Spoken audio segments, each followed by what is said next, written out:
शरद पूर्णिमा, जिसे कोजागरी पूर्णिमा के नाम से भी जाना जाता है, भारतीय संस्कृति और धार्मिक मान्यताओं में अत्यधिक महत्वपूर्ण त्यौहार है।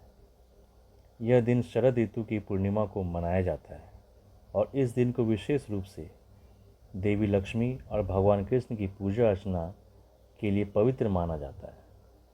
शरद पूर्णिमा का धार्मिक महत्व और इससे जुड़ी पौराणिक कथाएं हमें भारतीय संस्कृति और आस्थाओं की गहराई से परिचित करवाती हैं। शरद पूर्णिमा की रात को चंद्रमा से अमृत की वर्षा होती है। हिंदू मान्यताओं के अनुसार इस रात को चंद्रमा अपनी 16 कलाओं के साथ पूर्ण होता है और उसकी किरणों में विशेष औषधीय गुण होते हैं।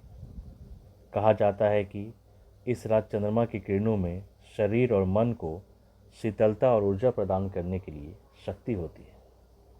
इसी कारण शरद पूर्णिमा की रात को लोग खीर बनाकर उसे चंद्रमा की रोशनी में रखते हैं और फिर उसका सेवन करते हैं। इस खीर को अमृत के समान माना जाता है और यह स्वास्थ्य के लिए काफ़ी लाभदायक माना गया है। आइए जानते हैं शरद पूर्णिमा से जुड़ी पौराणिक कथाएं। प्राचीन समय में एक राजा और एक रानी थे।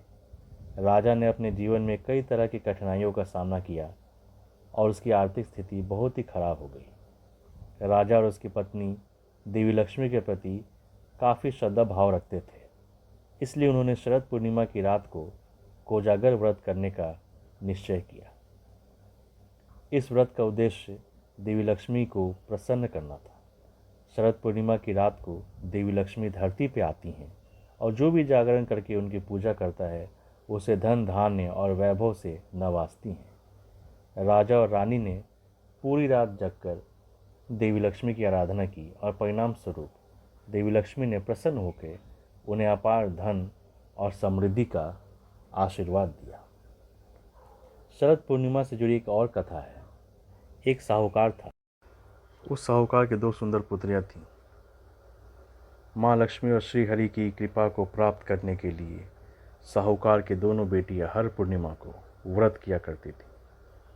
इन दोनों बेटियों में बड़ी बेटी पूर्णिमा का व्रत पूरे विधि विधान से करती थी।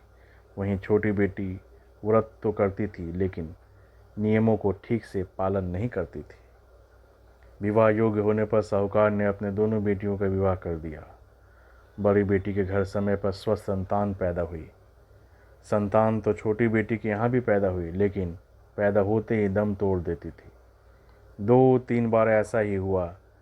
फिर व्यथापूर्वक छोटी बेटी ने एक ब्राह्मण को बुलाकर अपनी व्यथा कही और धार्मिक उपाय पूछा।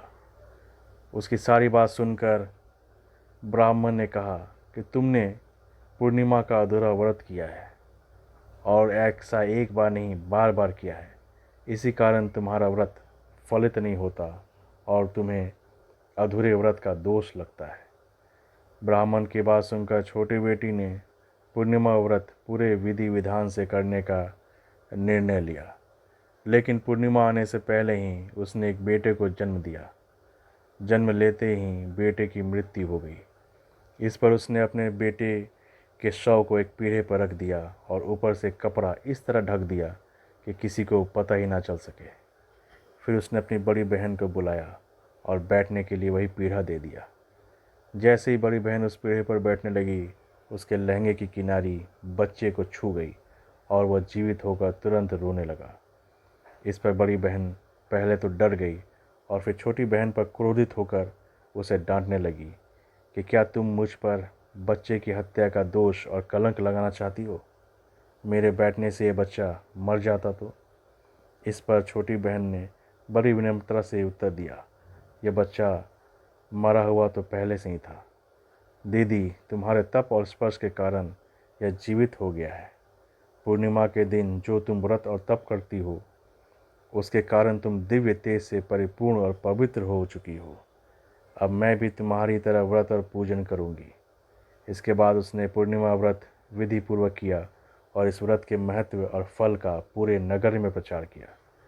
जिस प्रकार माँ लक्ष्मी और श्री हरि ने साहूकार की बड़ी बेटी की कामना पूर्ण कर सौभाग्य प्रदान किया, वैसे ही ईश्वर हम पर भी कृपा बरसाए रखे।